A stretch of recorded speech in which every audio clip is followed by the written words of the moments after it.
Olá, eu sou Breira Elizabeth, do Ministério Unicristo, situado aqui na rua Graúna, 224, em Brasília. E nós temos uma obra social aqui, na qual quem puder ajudar com algum gênero alimentício, né, 1 quilo de algum alimento, será muito bem-vindo. E quem não puder, também será bem-vindo, né, para ser nosso irmão, nossa irmã em Cristo, estar conosco em união, falando da palavra do Senhor, né, em união. E estamos aqui para dar início neste culto, neste domingo. Vamos orar. Senhor Jesus, obrigada por mais esse dia, obrigada por esta semana, obrigada pela vida dos nossos familiares, da nossa parentela, dos nossos amigos, Pai. Oh, Senhor, obrigada pelo nosso trabalho, Senhor Jesus. Obrigada por tudo, pela nossa saúde. Senhor Jesus, te pedimos, Senhor, por este culto, que seja um culto abençoado para a honra e glória do teu santo nome, Senhor Jesus. Abençoa cada um de nós que estamos aqui, dos que estão ouvindo, Senhor, este culto. Dá vitória, Senhor, aos ouvintes, Pai. Dá saúde, dá paz, dá prosperidade, abre a porta de trabalho, Pai. Dá união nos lares, Senhor Jesus. Guarda, protege, que nada de mal lhes atinja, nem na vida física, nem na emocional, nem no campo espiritual. Abençoa cada um dos nossos ouvintes. Em nome de Jesus te pedimos e já te agradecemos, porque cremos, Senhor, que o Senhor é um Deus todo-poderoso, um Deus onipotente. Amém. Agora eu vou chamar nossa querida pastora Luciana Aguiar, nesta tarde. Vai falar aquela palavra, como sempre, maravilhosa. Amém. A paz de Cristo a todos, sejam bem-vindos a mais essa live, a mais essa reunião. E hoje a gente está, mais uma vez aqui para agradecer a Deus, não só para pedir, porque a gente tem muita coisa para agradecer, todas as bênçãos que a gente às vezes nem para pensar, a gente às vezes olha mais para as lutas, para a correria do dia a dia, para os problemas, e acaba não prestando atenção no principal, Só o fato da gente acordar, Deus dá o ar para a gente respirar, dá força para a gente se colocar de pé, viver o nosso dia a dia, fazer as nossas tarefas, trabalhar, cuidar daquilo que nós temos que cuidar, da nossa família, de tudo aquilo que a gente dá, de nós mesmos, também. Então, cada vez que a gente tem a capacidade de estar fazendo qualquer coisa desse tipo, é porque Deus tem nos dado força, e isso é uma grande bênção, Enquanto muitos queriam, estar e não podem, e nós temos essa bênção de Deus. A gente vai continuar hoje, a gente vai terminar, é uma breve palavra, porque a gente está terminando, é o fechamento do livro de João, da primeira epístola, na verdade, a primeira epístola de João, que nós estamos já há bastante tempo, a gente está estudando, já há mais de um mês, muito mais de um mês, e a gente agora está caminhando para a continuação, porque João não fecha aí, ele escreve mais uma epístola, que a gente vai estar analisando também, dando continuação, Nós paramos no último capítulo, que é o 5, e já falamos até sobre o versículo 19. A gente está fechando hoje com 20 e o versículo 21, falando sobre Jesus como verdadeiro Deus. Numa época em que João estava sendo... aliás, João não, a igreja inteira estava sendo confrontada que os apóstolos estavam sendo questionados, os cristãos estavam sendo questionados sobre a divindade de Jesus, porque muitos botavam em xeque tanto a seu corpo carnal, né, dizendo que Jesus, né, não tinha vindo em carne, mas ele era um fantasma. Outros diziam que ele era só um homem, não era Deus. Outros diziam que ele era só um profeta, não era o filho de Deus. E outros diziam que ele era um revolucionário que foi morto. Tantos questionamentos, né, tantas vozes, tantas heresias que estavam surgindo para tirar o foco da salvação que Cristo veio trazer como Filho de Deus, como Messias prometido, que vinha à Terra para cumprir aquilo que o Deus de Israel e o Deus o Criador de todo mundo tinha prometido fazer, que era trazer o seu Messias a esse mundo. Havia tanto questionamento, mesmo eles tendo, muitos ali tendo sido testemunhas oculares. Eles foram testemunhas oculares de tudo que Jesus fez, e mesmo assim muitos estavam colocando em xeque, né, a divindade de Jesus, se ele era realmente o Messias e se ele realmente ele era o Filho de Deus, né? Aqui nós vamos ver então o nosso apóstolo, né, o apóstolo amado, o discípulo amado João, dizendo: também sabemos que o Filho de Deus é vindo. Então, quando ele fala isso, o que ele está dizendo? Ele veio. O Messias que vocês estão esperando já veio. Ele é vindo. Não precisa mais de vocês ficarem questionando, achando que o Messias ainda vem. Ele falou que ele era esse Messias. Ele falou que ele era esse Cristo, né? E ainda com todas as provas, quando ele cumpriu todas as profecias, né? Se você pegar o livro de Isaías, do profeta Isaías do Antigo Testamento, você vai ver que tudo apontava para Cristo, que ele cumpriu todas aquelas profecias, aquelas prerrogativas. E mesmo assim, até mesmo dentro da igreja ainda pairava uma dúvida. Claro que não eram todos, haviam aqueles que estavam firmes na fé, né? Mas por causa daqueles que haviam se desviado e estavam criando doutrinas falsas, começaram a tentar arrebatar os filhos de Deus ali da doutrina dos apóstolos e de Cristo. Que bom que não era a maioria. E quando João escreve aqui aos cristãos, né, ele frisa isso. E aí o que acontece? Ele diz aqui: sabemos, não é que a gente acha, ele está ali, né, sendo categórico, nós sabemos. E ele não fala eu sei, ele fala sabemos, para aqueles que eles estavam escrevendo também, que eram os cristãos fiéis, e para dissipar qualquer dúvida, sabemos que o Filho de Deus é vindo e nos tem dado entendimento para reconhecermos o verdadeiro. Quer dizer, não adianta, né, só a gente ouvir, a gente tem que colocar em prática, a gente tem que crer naquilo que a gente está ouvindo e está recebendo de Deus, né?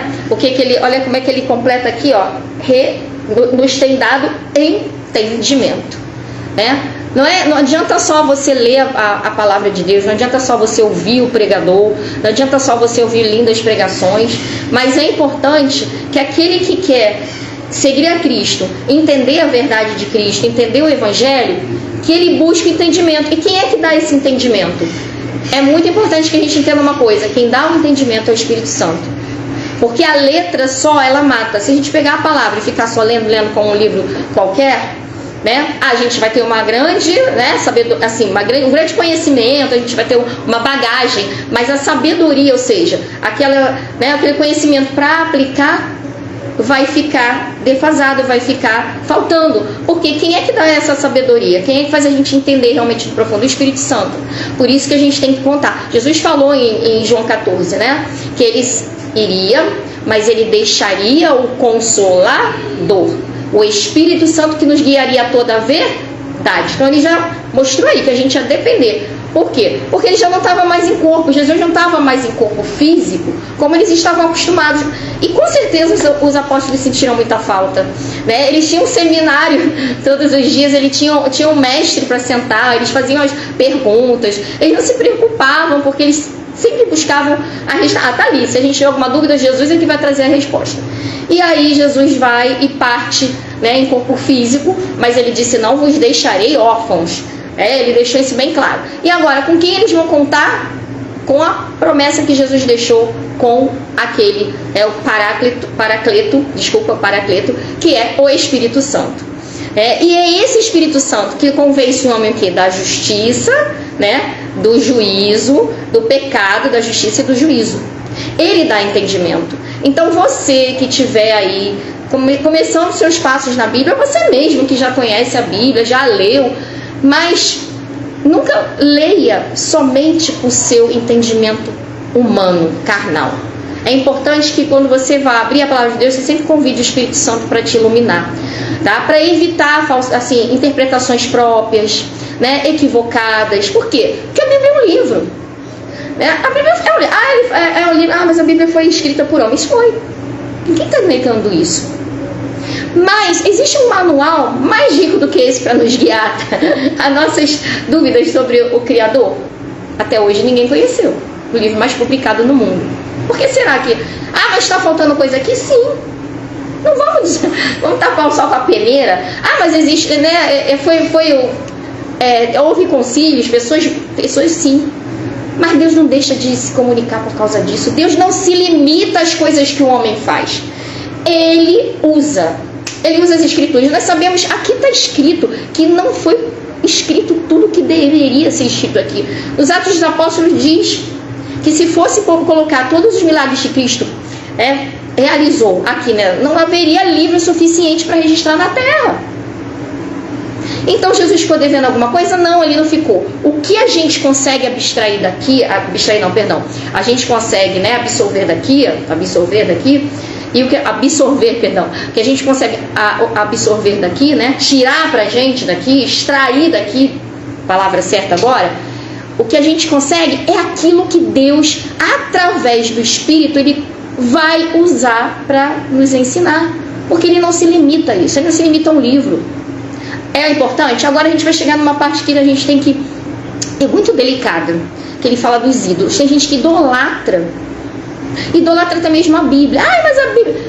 eu não estou dizendo... a Bíblia é, sem dúvida, o nosso manual da palavra de Deus. Não tem outro livro. Se você for pegar um outro livro e você não vier na Bíblia primeiro, você vai ficar devendo. Porque aqui que está registrada a história realmente de como o Senhor se manifestou. Mas a gente não pode idolatrar inerrante e que não sei, que, né, a Bíblia. Tem gente que pega a Bíblia como um talismã, como um escudo protetor, mas não é o livro em si, não é isso aqui que está com folhas, que está impresso, que a gente deve colocar tão acima, né? Então, assim, é Deus e a palavra que aqui está registrada no coração. Porque o que adianta a gente pegar esse livro, eu vou carregar comigo para me proteger? Tem gente que faz isso, acha que o poder, que aqui vai emanar poder na capa, vai emanar as folhas. Não, emana poder do que está escrito aqui. Mas emana poder do que está escrito aqui quando isso aqui é bem entendido, porque da Bíblia também se pode fazer ensinamentos errados. Quantas religiões surgiram de coisas que foram extraídas da Bíblia? Quantas seitas? O próprio diabo pegou a palavra de Deus, registrada, né, nos profetas, e apresentou para Cristo. Pegou lá o Salmo 91 e apresentou para Cristo. Então quer dizer o seguinte, a gente não vai idolatrar o livro em si. A gente tem que amar, sim, a palavra de Deus que está aqui, contida aqui, que contém esse livro, que é aquilo que Deus deixou registrado para nós. Aqui tem história, aqui tem, né, sabedoria dos antigos, e tem aquilo que Deus fala para o ser humano. Aqui tem a história do mundo, e tem Deus agindo na vida dessas pessoas que viveram nessa história desse mundo aqui, e do mundo espiritual também. Então é um livro maravilhoso, é um livro, não tem outro livro melhor.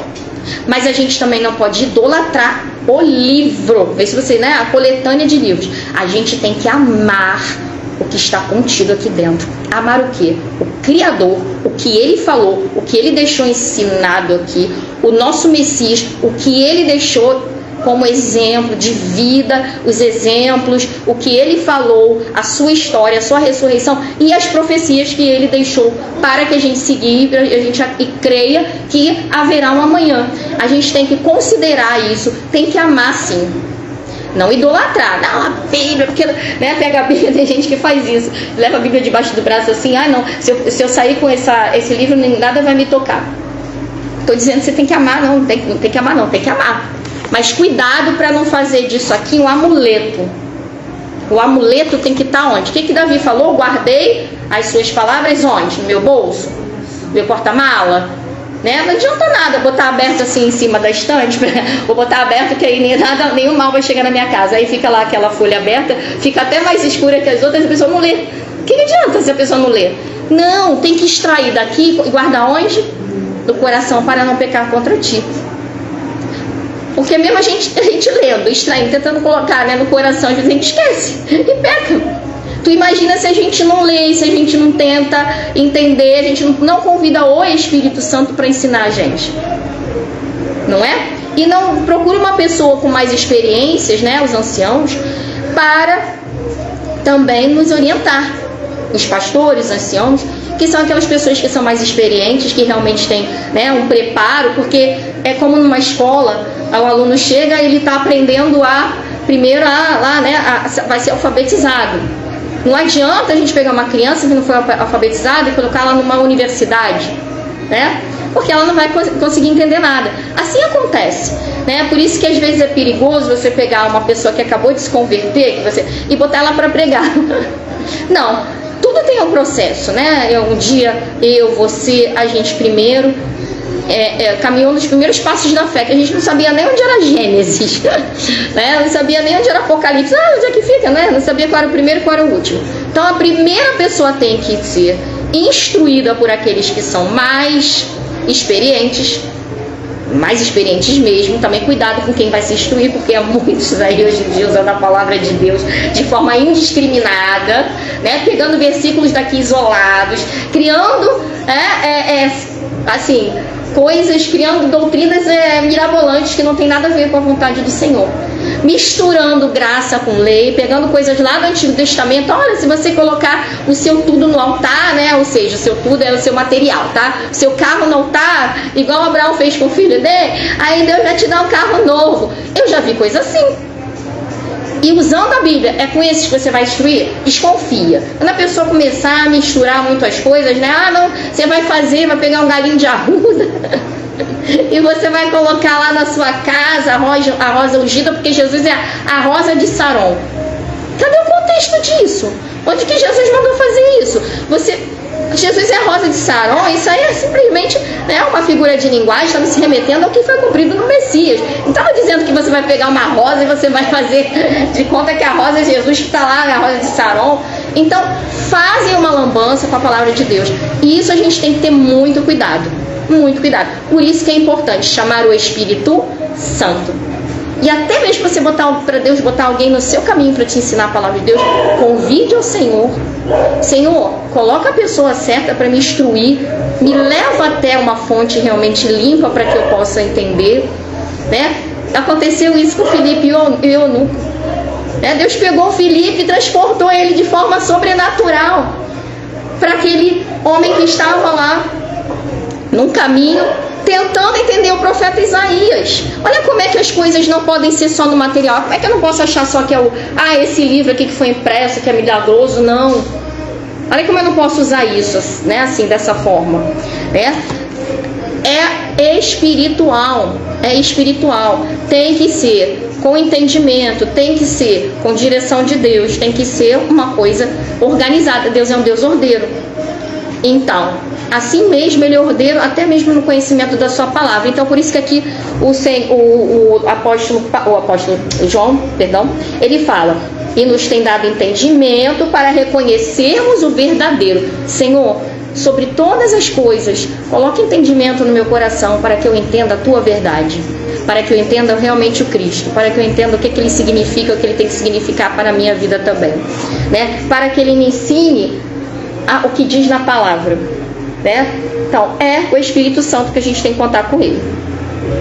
E estamos no verdadeiro. Aqui João estava falando com aqueles filhinhos, para aquele que acabou chegando até nós, né? Mas aqueles primeiros discípulos, né? Filhinhos aqui, como, né? Com todo o carinho que João tinha. Era um, você vê o apóstolo que mais tem assim aquela, ele chega perto.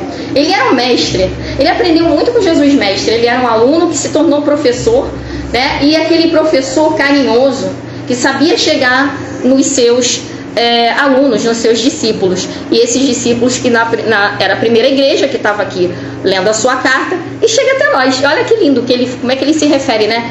Filhinhos.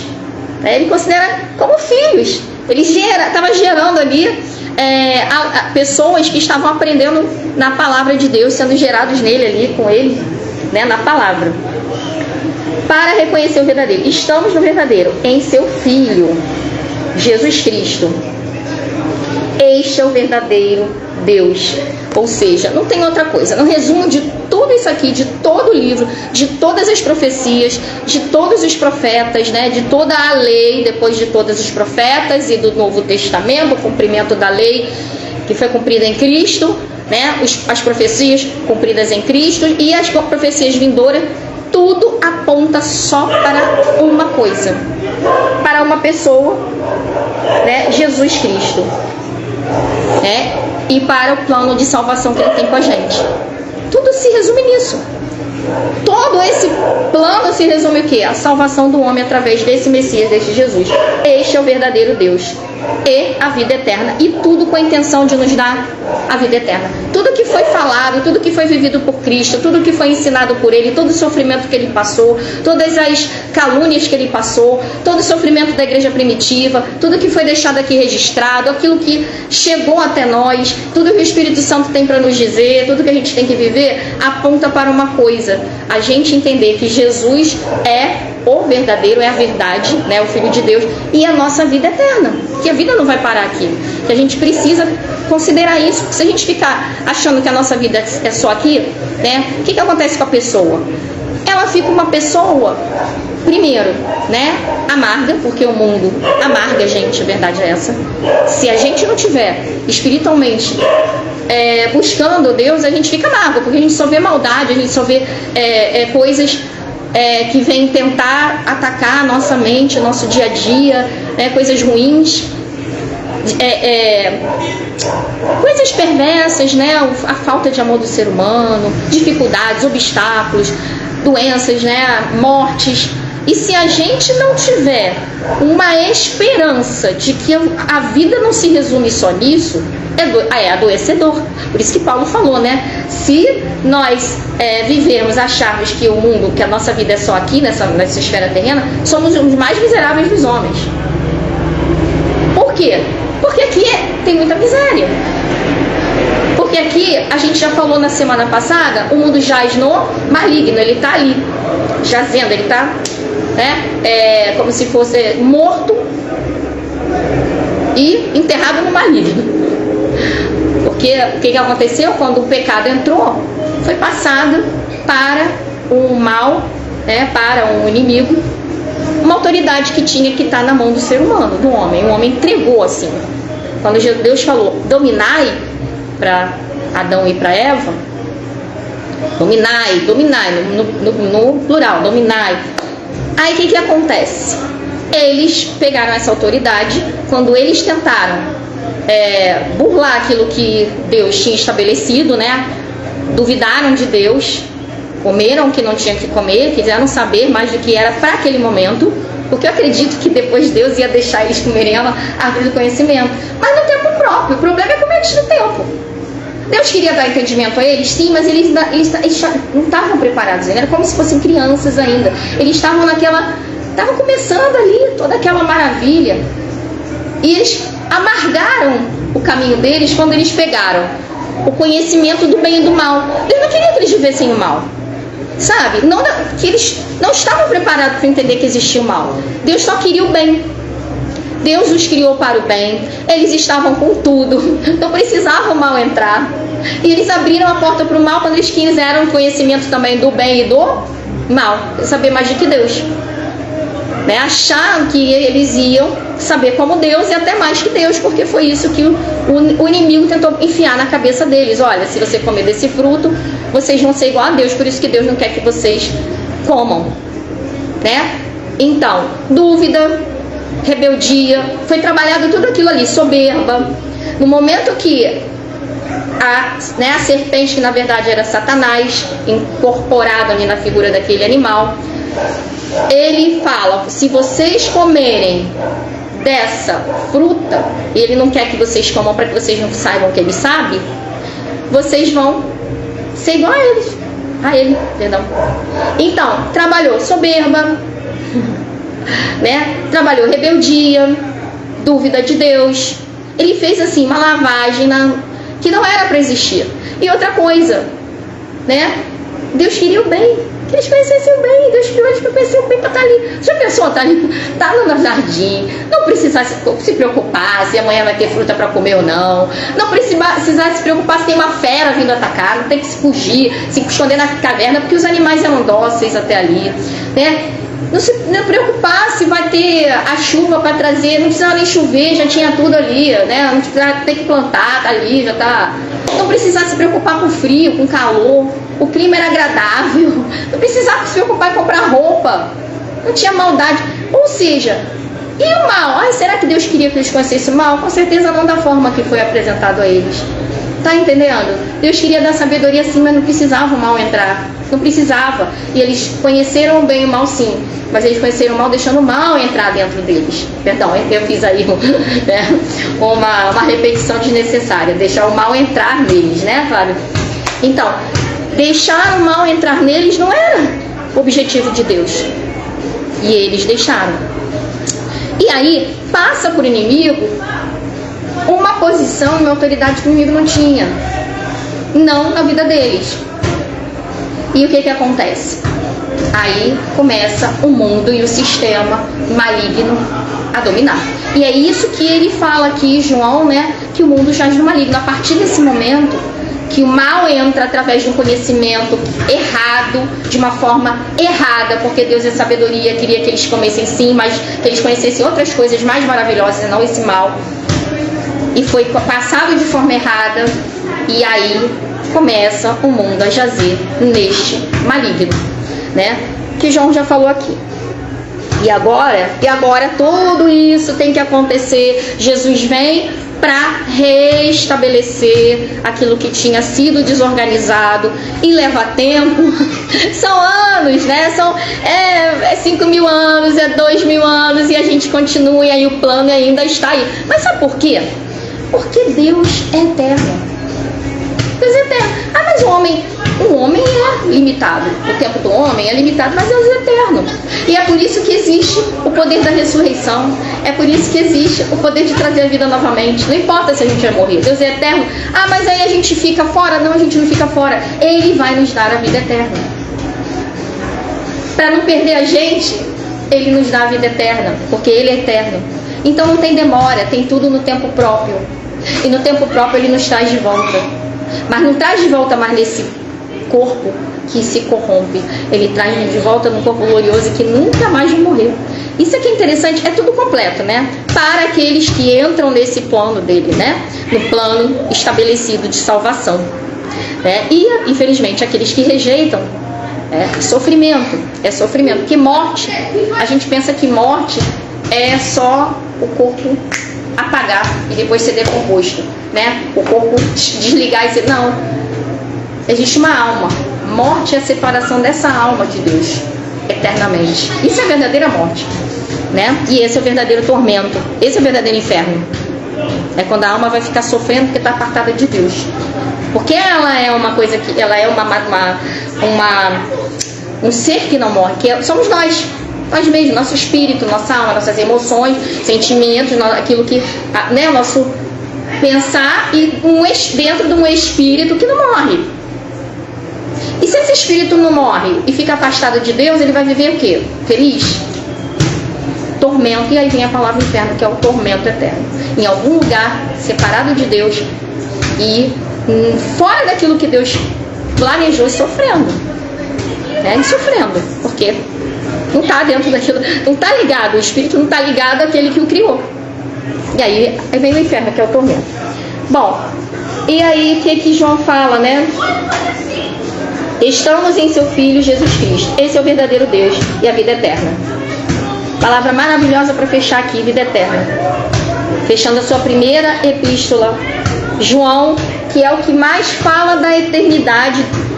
Olha, João é o apóstolo que mais tem conteúdo. Ele vai ser o que mais tem conteúdo. Né? Não estou desmerecendo os outros. A gente viu Pedro com as suas epístolas maravilhosas, ensina coisa pra caramba, né? Paulo, que é aquele homem que seu testemunho inigualável. Mas João é que vai mais no profundo. João pega Jesus assim, a essência do Cristo. O Cristo humano e divino na sua plenitude. Ele vai no fundo do Cristo divino e no profundo do Cristo humano. O Cristo humano que eu digo, né? O amor desse Jesus pelo ser humano, descendo assim até nós e se transformando, né? Num ser humano. E sentando com o humano, falando com o humano, da forma humana, como você vê assim, quando no seu evangelho, você vê Jesus assim, como ele quer se aproximar da gente. Por isso que João, ele era tão amoroso e ele foi o que mais captou esse amor. Né? João era muito intenso e ele foi o que mais conseguiu captar essa intensidade de Cristo, no seu sentimento de amor e também na sua justiça. E João era tão sensível a Cristo, ele ficou tão próximo, que ele foi o que conseguiu pegar, né, aquilo que Jesus deixou para o futuro. E ele foi aquele que foi escolhido, que ele não passou pela morte como Marte, como os outros. Ele ficou, tentaram matá-lo, tentaram pegar ele, jogaram dentro de esqueci agora o nome, né, de um compartimento, não esqueci o nome, né, barril, né, que ele matando para matá-lo ali, mas aí ele foi lançado numa ilha, acabou indo para uma ilha, não morreu, Deus o livrou. Gente, quando Deus tem um propósito com alguém, pode acontecer o que for, pode tentar matar, pode vir a coisa mais terrível, uma coisa mortal, mas não vai morrer. Não vai, sabe por quê? Porque não tinha acabado o plano. Provavelmente João, naquele momento que ele foi jogado ali, ele foi parar, ele pensou, é o fim, morri, eu sou mais um.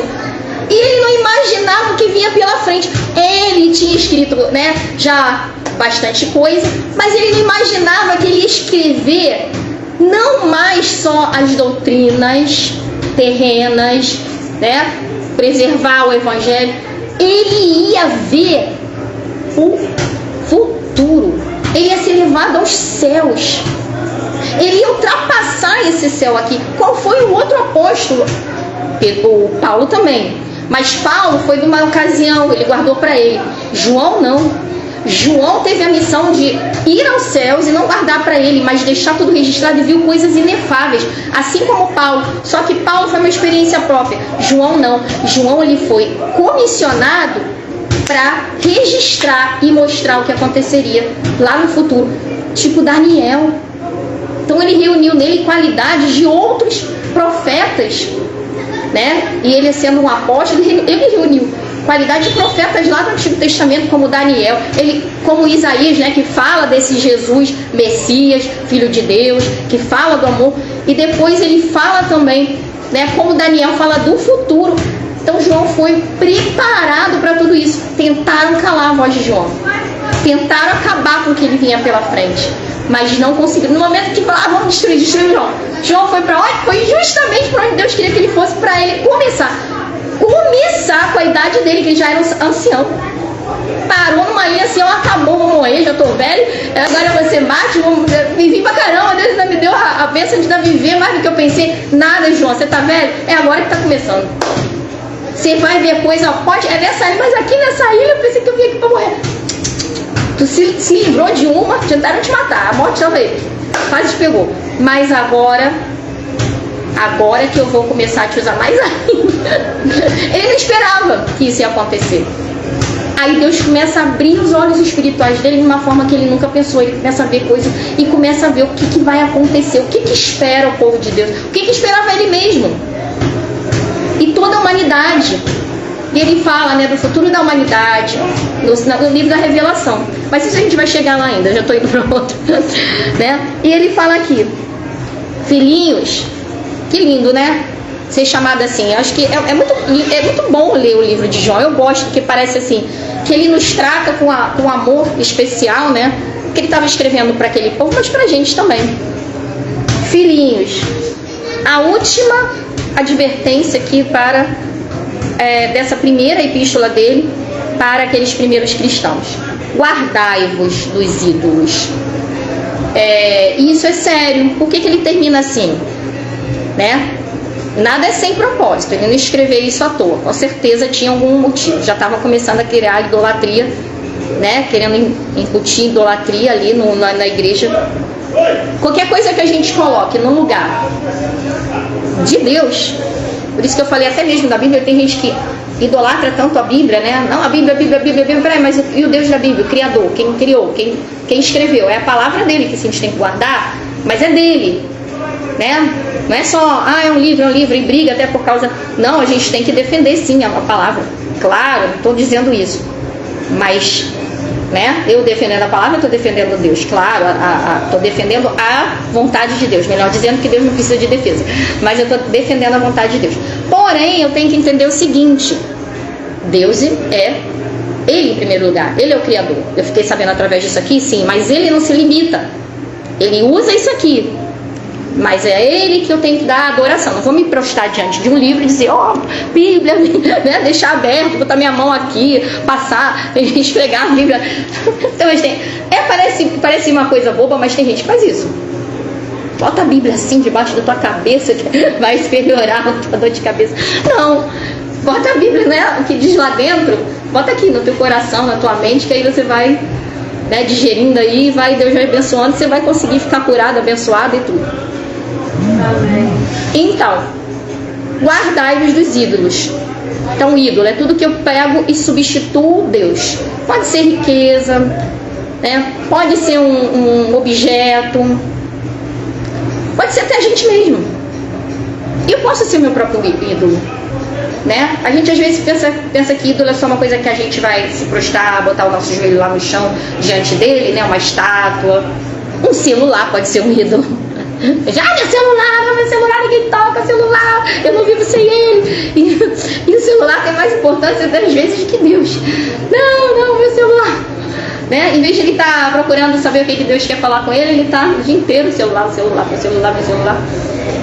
celular é importante, tem muita coisa aqui na nossa vida atrelada a ele, mas em primeiro lugar vem Deus, né? Porque sem o celular a gente vive, sem Deus nunca. E tem gente que faz dele mesmo o seu Deus. Muita gente faz de si mesmo o seu Deus. Ele vem em primeiro lugar, ele em segundo, ele em terceiro, aí Deus é se eu lembrar de perguntar a Deus. Se eu lembrar de perguntar a Deus, aí Deus vem lá. E não é assim. É claro que para eu amar a Deus, eu tenho que estar cuidando bem de mim. Não estou dizendo que a gente vai se desleixar, eu não me cuido, eu não ligo para dormir bem, eu não ligo para comer bem, eu não ligo para me descansar, me relaxar. Não, a gente tem que ter isso. A gente tem que cuidar da gente. Nós somos o templo do Espírito Santo. Se Deus, né, habita dentro de mim, eu preciso estar bem. Porque ninguém pode ajudar o outro se não estiver bem. Não adianta, gente. Se a gente não estiver bem de saúde, se a gente não estiver bem descansado, a gente até vai fazer, mas vai ficar uma coisa incompleta. Até Deus usa, porque Deus usa vaso de barro, mas não vai ser como deveria. Tá entendendo? Porque para Deus não se limita. Mas pra gente não vai ser aquela experiência que deveria ser. Mas existe uma diferença. A gente cuidar da gente, a gente se preocupar com a gente, com as nossas coisas, e a gente colocar sempre o meu plano, sempre o que eu quero, e não perguntar a Deus o que o Senhor quer pra mim. E a gente até reflete isso na nossa oração. Porque a gente chega lá, Senhor, eu quero isso.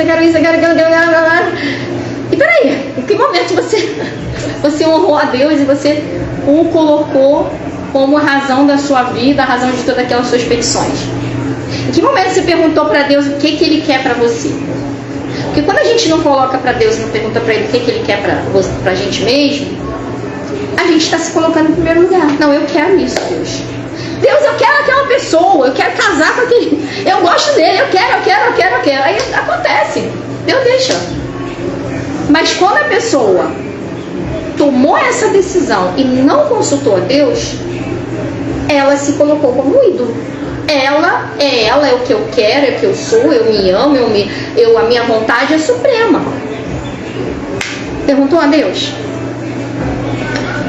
Então, colocar ídolos vai muito mais além do que a gente imagina, que é uma fitinha no braço, que a gente confia nela, ou que é uma estatuazinha que a gente se prostra, ou que é o dinheiro que a gente não consegue. Sempre a gente confia no dinheiro, não, é o meu dinheiro que faz, isso é um ídolo. A gente sempre pensa nessas coisas, é o carro, é o filho, ou é o marido que a gente adora. E não é só isso, né? Também a gente não colocar Deus na nossa vida no lugar que a gente deve colocar. A gente se coloca então no lugar dele. Porque quando eu acho que a minha vontade vai prevalecer acima da vontade de Deus, eu sou aquele que estou me adorando, me considerando superior. O que é mais importante para você? Eu mesma. Mas também não adianta dizer que é Deus da boca para fora, né? O que é mais importante? É Deus, mas na hora que eu vou na prática, não, tem que ser o que eu quero. Eu nem pergunto, não, Deus sabe que eu quero isso, Deus vai me dar isso aqui mesmo. Depois se arrebenta. Guardai-vos dos ídolos. Guarde-se de ser o seu próprio ídolo, né? Eu não estou dizendo que você não vai se cuidar, volto a dizer, não estou dizendo que você não vai se considerar, que você não vai expor para Deus a sua vontade. Mas eu estou dizendo o seguinte, ainda, né, que você queira algo, mas se Deus não quer, você vai ficar por baixo da vontade de Deus. Você fica lá embaixo e ela lá em cima. Continua deixando Ele no comando. Ele é que você tem que adorar. A vontade dele é que tem que prevalecer, né? Porque negar a si mesmo, essa é a parte mais difícil. É fácil você pegar uma estátua e jogar fora. Não tem mais nenhum outro santo, é só que eu vou adorar, é só o meu Criador. Bom, isso é fácil até.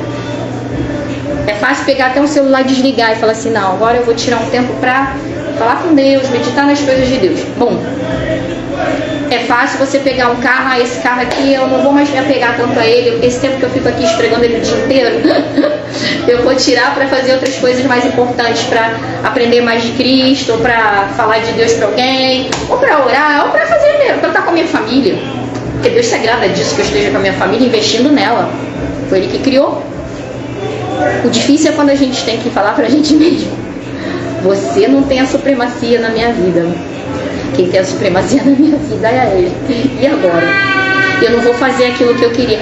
Pai, eu queria estudar isso aqui, eu queria ser isso aqui, mas aí Deus diz, não, eu quero que você faça isso aqui. O pior é quando você nem pergunta e nem para ouvir. Você vai lá e faz e depois se arrebenta. Tem que perguntar, né? Ele é o foco de tudo. Sem Ele, a minha vida não tem razão. Não tem razão. Porque o que eu vou fazer se Ele não estiver presente?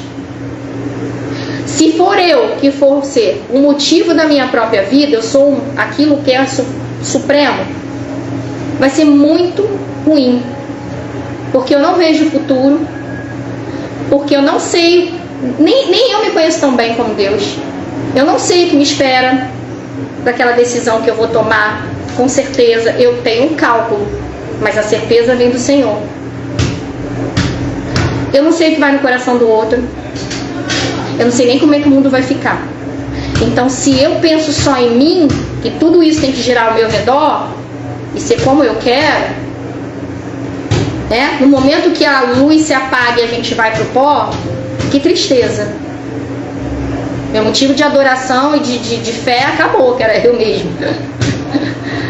E aí vai uma decepção terrível, porque sem Ele a gente nem vida eterna tem. Mas se o meu amor, que a Bíblia fala, amar a Deus como, né, acima de todas as coisas, acima de todas as coisas, e como a ti mesmo, ele fala o próximo, ele fala a Deus como a ti mesmo. Olha só, justamente para deixar Deus no lugar e não cometer idolatria a seu próprio eu, ao seu ego.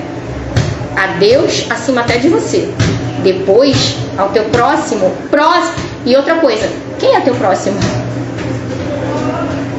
Isso é uma questão para outra história, né? Para outro dia. Mas a Bíblia não fala, mas o meu próximo é todo mundo. Mas ele fala próximo. Tem próximo que é próximo mesmo, próximo. Quem está mais próximo de você? Esse que vai receber a maior investida do seu amor, o investimento do seu amor. O que está cada vez mais próximo de você é o que mais você vai investir amor, o teu amor. Ah, mas a gente tem que investir quem está lá no outro, a gente vai desejar o bem, a gente vai amar dentro, né, daquilo que a gente consegue fazer, e aquilo que a gente não consegue a gente entrega a Deus e vai orando, vai pela oração. Mas quem é que a gente vai investir energia para colocar esse amor em prática? Jesus já falou bem claramente. Ele não falou aquele que está distante. Não é que você não vai amar, volto a dizer. Aquele que está distante não é que você não vai amar, não vai desejar. Não, mas olha só, ele bota próximo. Tá bem? Que cada vez mais próximo, cada vez mais é o que você vai amar. Porque às vezes as pessoas acham que tem que amar o mundo inteiro e esquece daquele que está do seu lado. Vai salvar a humanidade, larga o que está mais próximo. Quem é aquele que Deus colocou mais do seu lado? Mais próximo, mais próximo de você. Esse aí é que Deus vai te pedir conta.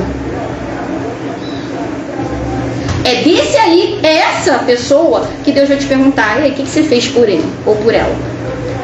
Ah, mas Senhor, eu fui lá, não sei, eu fui lá na Joaninha, eu doei várias coisas para os pobres lá, não sei de onde, fui à África, eu preguei, não, tudo bem, isso aí, tudo bem, isso é bom, você fez certinho. Mas o teu próximo? Como você tratou o teu próximo? Quanto tempo você gastou com ele? Como foi, né, que você compartilhou os teus momentos, o teu tempo com essa pessoa? Que eu botei bem próximo. Esse teu próximo. Esse que está debaixo do mesmo teto que você. Como é que foi? Que eu falei para você acolher, para você abençoar, para você repartir o pão. E João entendia muito bem disso, porque João foi bem próximo a Jesus. Ele entendia muito bem disso, né? Por isso que agora ele também é muito próximo àqueles que Jesus deixou próximo a ele aqui, para ele orientar. E ele faz isso muito bem aqui nas suas cartas. Então, guardai-vos dos ídolos. Coloca outra coisa. Se Deus te mandou alguma coisa, Deus em primeiro lugar, Ele é que é a razão da tua vida. Procura ver o que Ele quer, porque às vezes a gente realmente tem a tendência de... Tem jeito, gente. A gente tem a tendência de buscar a nossa vontade, não tem jeito. A gente quer ser... Nós temos o ego. O ego nosso quer prevalecer. Guardai-vos desse ídolo. Além dos outros, esse aí é que você tem que sempre submeter a Deus. Primeiro Deus, depois você. Você é importante, mas primeiro Deus. E depois que você se guardou desses ídolos, olha para o teu próximo. E investe amor nele. Não é para adorar, não é para se reverenciar, não é para você. Amor é uma coisa, adoração é a Deus. Adorar é a Deus. Adorar é a Deus. Amar é o que Ele manda fazer. Ele não fala adora o teu próximo, adora a ti mesmo. Ama. Isso aí vem, se você coloca Deus como, né? Você adora a Deus, aí começa a fluir naturalmente essa questão de amar. Amar a Deus, amou a Deus também. Aí flui amor para você amar você mesmo e o teu próximo. E a gente vai fechar aqui a primeira epístola, a primeira carta de João, né? A gente está fechando. E a gente vai continuar falando agora sobre a segunda epístola de João, a partir dos próximos encontros. Eu vou chamar aqui o pastor Marcelo, que vai trazer